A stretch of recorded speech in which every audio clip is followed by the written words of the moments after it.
दीपक झा जी, कांग्रेस कहां नजर आ रही है मुझे बताइए। असम में 86 सीटों के साथ लीड, मैं रुझान की बात कर रहा हूं। आप बंगाल में कहीं नहीं दिख रहे। जी। कितना मेहनत, आपने कितनी मेहनत की थी बंगाल में, सभी सीटों पर उम्मीदवार उतारे, दम जी जान झोंक कर आपने रैलियां की, बड़े बड़े आपके नेता उतरे वहां पर चुनावी मैदान में, क्या हुआ? जी प्रत्युष जी, सबसे बड़ी बात यह है कि देखिए कांग्रेस ने पहली बार अकेले पूरे सीटों पे, पूरे विधानसभा की सीटों पे हम चुनाव लड़ रहे हैं। तो जब अकेले लड़ रहे हैं, कोई किसी के साथ गठबंधन नहीं किया, तो वक्त मुश्किल था, हालात मुश्किल थे। ज्ञानेश कुमार ने किस तरीके से बंगाल में लोगों के वोट काटे, आपने पूरे तरीके से वोट काटे। तो भाजपा अकेले चुनाव नहीं लड़ रही, भाजपा प्लस ज्ञानेश कुमार है। दीपक जी, आज नतीजों का दिन है। अब आप कब तक कहते रहिएगा कि चुनाव आयोग, चुनाव आयोग, चुनाव आयोग? और दीपक जी, यहाँ बाकी पार्टियों को भी तो देखिए बढ़त मिल रही है, बाकी पार्टियों को भी बढ़त मिल रही है। टीएमसी 116 है, लेकिन कांग्रेस कहीं दिख नहीं रही है, यही मेरा मूल सवाल था। और आप लोग ये कब समझ पाएंगे कि यहाँ पर आपको ब्रांड मोदी से आपकी लड़ाई है? ऐसे में ये जो बिखराव है विपक्ष का, आप इंडिया गठबंधन जरूर बनाते हैं, लेकिन जमीन पर ये जो बिखराव है, यही आपकी हार की सबसे बड़ी वजह है। आप कब तक ये कहते रहेंगे कि साहब कांग्रेस ओल्ड ग्रैंड पार्टी है, हम किसी के साथ नहीं जाएंगे, हमें अपना वर्चस्व बचाना है? यही आपकी हार की वजह, आप साफ होते जा रहे हैं राज्य दर राज्य। शोभना जी, आपका सवाल सबसे वाजिब है कि we are fighting with brand Modi. Brand Modi क्या है? नेशनल डिजास्टर है ब्रांड मोदी। लेकिन लोगों की आंखों में धूल कैसे झोंकना है, चुनाव आयोग। अच्छा, बोलने देते, एक मिनट बोलने देते, एक मिनट नहीं, उनको बोलने देते, सुनेंगे दीपक जी को, सुनेंगे। दीपक जी बोलिए। देखिए, बात चुनावी मुद्दों पे चुनाव हो नहीं रहा। अभी आपने शुभेंदु अधिकारी को सुना, शुभेंदु अधिकारी ने क्या कहा? उन्होंने कहा कि हमने हिंदू वोट का पोलराइज किया है। खुलेआम कह रहे हैं, अगर हिंदू वोट का पोलराइज किया है तो चुनाव आयोग कहां सो गया, मर गया क्या? अगर चुनाव आयोग जिंदा है, चुनाव आयोग जिंदा है, तो उसको कार्रवाई करनी चाहिए। दीपक जी, आपने कहा कि शुभेंदु अधिकारी ने कहा कि हिंदू वोटर का पोलराइजेशन वहां पर हुआ है।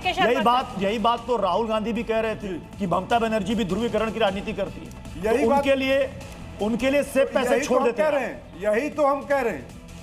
आप मुकाबले में बीजेपी के साथ, यही हम कह रहे हैं। बीजेपी से मुकाबला था या टीएमसी के साथ मुकाबला? के शर्मा भी हमारे साथ इस पर जुड़ चुके हैं, बीजेपी के प्रवक्ता के शर्मा जी।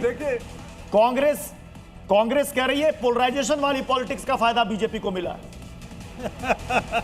ऐसा है प्रत्युष जी, इनको विलाप करने दीजिए। इनको तो पिछले 11-12 साल से विलाप ही इनके नसीब में, तो ये वही करेंगे। लेकिन अभी विनोद जी भी बात कह रहे थे और अभी मैं दीपक को भी सुन रहा था।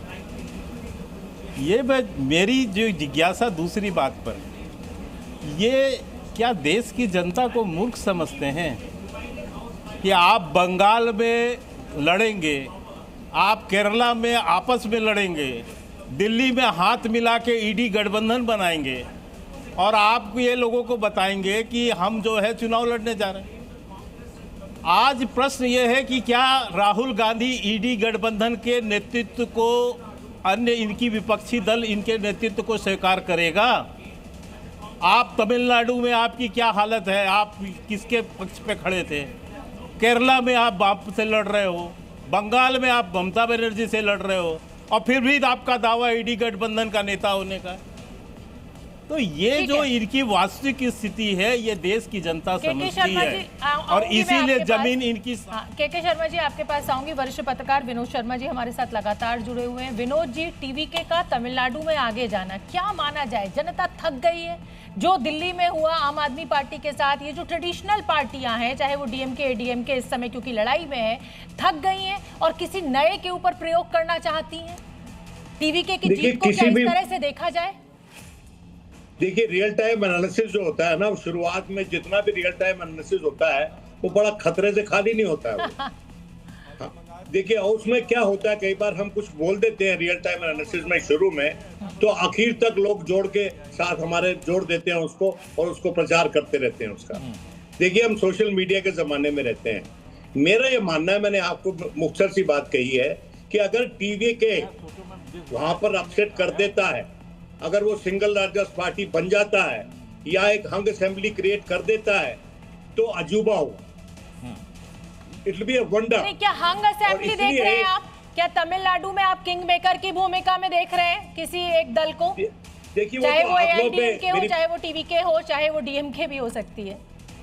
माय फ्रेंड, वो तो आंकड़ों पे डिपेंड करेगा कि कितने आंकड़े किसके पास हैं, और ये गठजोड़ की राजनीति रहती है। देखिए हमने तो विनोद सर, जब गठजोड़ की राजनीति रहती है तो ये अभी जो ट्रेंड सर दिख रहा है विनोद सर, तो क्या ये टीवी के नई पार्टी और AIADMK के गठबंधन की सरकार बनती देख रहे हैं वहां?